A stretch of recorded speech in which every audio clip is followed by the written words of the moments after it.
So Billie Eilish just won a Grammy, but now people are telling her to give her mansion away. Now, at the Grammy Awards, she said that no one is illegal on stolen land. But wait, doesn't she live on a $14 million mansion on that same stolen land? The internet is currently losing it, and we just need to talk about it, y'all. A lot of critics online noticed that Billie Eilish is living on a multi-million-dollar mansion in LA on a land that historically belongs to the Tonga people. And to some people, it looks like she is benefiting from the same system that she is criticizing. Billie Eilish's speech at the Grammys is one of the best representations of audience capture I've seen in a while, because she unironically went on stage and argued that no person is illegal on stolen land, despite the fact that she's one of the great beneficiaries of the stolen land that she exists on. The only reason why she did it was in a vain attempt to pander to her audience about ICE. I'm talking about her audience. I'm not just talking about the people who listen to her music, I'm also talking about the people she surrounded herself with. Billie Eilish live in a massive complex somewhere in California with walls and guards that she owns herself. Yeah, probably. It doesn't matter to them that the system that was set up benefits her greatly, because she's willing to say the things that they want to hear. See, she understands that if she doesn't say the things that her audience wants to hear, they're going to be upset with her. That phrase, "nobody is illegal on stolen land," is exactly what they want to hear, and she knows it. She knows that if she doesn't say it, if she doesn't pander, she risks losing everything. She's willing to do that, even if it means being a giant hypocrite. Billie Eilish, it sounds like the most uneducated person in the room. Like, I watched that and I was like, stay in school, kids. Because she's arguing against herself. She's like, there shouldn't be borders. No human being is illegal. We're living on stolen land. Yeah, give it back. That's why I was like, melt down your Grammys and give them back, you colonizer. So there's been a lot of debate on X, and there was even someone who had the audacity to go to Google Maps and look at Billie Eilish's house, okay? And this is what he had to say. He said, "I took a closer look at Billie Eilish's mansion, and she doesn't just have one wall, she has three, so tall that you can't even see over them. Heavily fortified and surrounded by security. Meanwhile, she expects you to let criminals into your community." I'll be very honest with you. I almost didn't want to talk about this because it's so political. But we have to address the elephant in the room. Does it actually make sense for a millionaire to be screaming F ICE from a Grammy stage? Look, I get wanting to treat people humanely. I get that. Everyone wants that. But here's the contradiction. Billie lives in a massive mansion. She has gates, she has security, she protects her private property, okay? If a stranger tried to force their way into her home, that's a home invasion. And she'd call the police and they'd use force to stop it. And we'd all agree that she has the right to do that, right? So why is it so different when we talk about a country? Why is protecting a home called safety, but protecting a border called illegal? It feels like she's benefiting from the same private property laws that she's criticizing. It just doesn't add up to me. Honestly, I just don't get it. But anyway, I could be wrong. What do you guys think? For every hypocrite that attended the Grammys and had something negative to say about ICE, this message is for you. I find it hypocritical that you are attending an exclusive, invite-only, credential-required event at the same time criticizing our immigration system for enforcing our immigration laws. What you fail to mention behind your pulpit of hypocrisy is how the Grammy Awards is exclusive invite only and has strict credential requirements in order for you to gain access to that event. Let's read through a few, shall we? To get in, people, and by people I mean not your average Joes, I'm referring to millionaires, they are required to have a valid Grammy-issued ticket, often tied to a mobile app like AXS. This specific invite is non-transferable. You can't give it to a friend and they can't come for you. It is also not accepted to have screenshots or printouts. It has to be a valid form of invite. Sound familiar?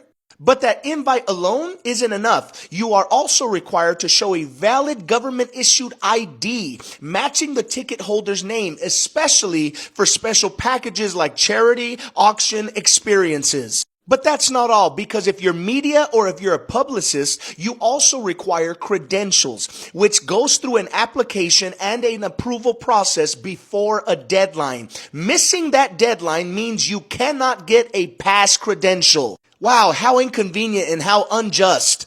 Let alone that you also have checkpoints like credential verification gates, RFID or barcode ticket gates. You also have multiple checkpoints in order for security to verify your access to this event. You also have perimeter and inside security staff to make sure that anyone who was not invited will be escorted out of the building. But let's say if someone forces entry, someone that was uninvited does not provide the adequate amount of credentials and identification. If they are to enter this event, what happens to them? Because according to your logic, they should be able to stay there freely. Well, that actually happened to two people, Kanye West and Bianca Censori, who were reportedly escorted out after attempting to appear at the Grammys uninvited. So as you can tell, this is not a free-for-all. Even celebrities are identified, verified, and removed if they do not have the right credentials. Wow, how ironic. If we use your logic and we try to go into these events without the necessary requirements, refusal of entry will happen at checkpoints, being stopped by security and escorted out, and then being escorted by law enforcement or security staff. Sounds like you guys have your own version of ICE. So after this whole thing went viral, the Tonga people, who historically own the land that Billie Eilish's mansion sits on, came out and said this. They said, "We appreciate the opportunity to provide clarity regarding the recent comments made by Billie Eilish. As the first people of the greater Los Angeles basin, we do understand that her home is situated in our ancestral land." They continue by saying, "Billie Eilish has not contacted our tribe directly regarding her property, and we do value the instance where public figures provide visibility to the true history of the country." Now, I don't know about you, but what I heard was they would like to get their ancestral land back to themselves. Yeah, they would like to get their land back. And there were people out there who are asking, who should we give this land back to? If this land is stolen, then where do we return it? Okay, it's stolen land. Who should we give it back to? The Tongva, who lived in LA before we did? Or the Hokan peoples they conquered? How about whoever came before them? You know what? Let's just cut out the middlemen and give it to Adam and Eve. Look, emotionally, I get where Billie's coming from. There have been abuses of power by ICE. But errors in enforcing the law don't mean we don't enforce a law. It means we enforce it humanely and by punishing employers who hire illegally. That's why people came here in the first place. But look, politics aside, the history of humanity is violent. Men with spears took land from men with rocks. Men with guns took it from them both. It's a cycle that we need to stop. But if land has been stolen in the past, the answer is to fix the future, not adopt policies that self-destruct the country that's here now. Because America is not just a piece of land. It's a community. A community that built roads, rails, and running water so hundreds of millions of people can thrive, not just hundreds of thousands. A community of revolutionaries whose constitution inspired other countries. And here's the thing about communities. The healthy ones have strong boundaries, because no boundaries means no one builds. Would Billie invest in her home if anyone could walk in and live there? Would the Grammys be worth attending if anyone could show up? Would anyone build anything worth entering if they didn't have a say on who entered it? That's why private property exists. That's why the Grammys have security. That's why Billie's home has gates. The things we value have boundaries, and we should value America. But okay, I mean, they're already here. Why not just let them stay? Because the only difference between them and millions of people waiting to come here legally is that they were willing to cut the line. Because we gave amnesty to 3 million people in 1986, and now we have tens of millions more. Because when you watch people cut the line, you stop believing in the line and stop trusting the people running it. I mean, why should you even pay taxes if they get access? Why follow the rules if breaking them is rewarded? Now, does that mean we should do anything we want to people who are here illegally? No. They're humans and they must be treated humanely. But they aren't entitled to be here. America has its sins, but we can't get to the future if we're constantly beating ourselves up over the past. Because if you're driving forward while looking behind you, eventually you're going to crash.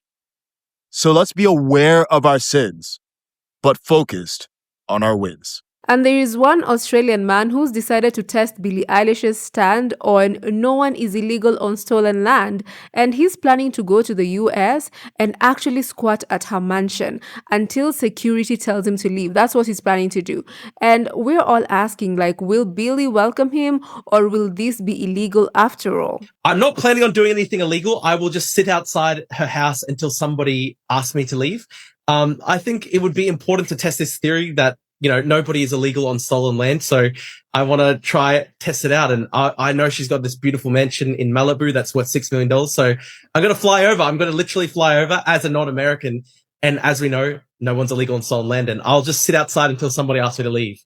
Some of her fans are out here doing major damage control because they're pointing out that she donated $11.5 million to climate justice and that her speech was about the systemic treatment of immigrants and not about offering her home as a token of anybody, okay? They're calling the backlash bad faith and saying that people are just obsessed with gotcha moments. Now, I don't know about that. What do you guys think?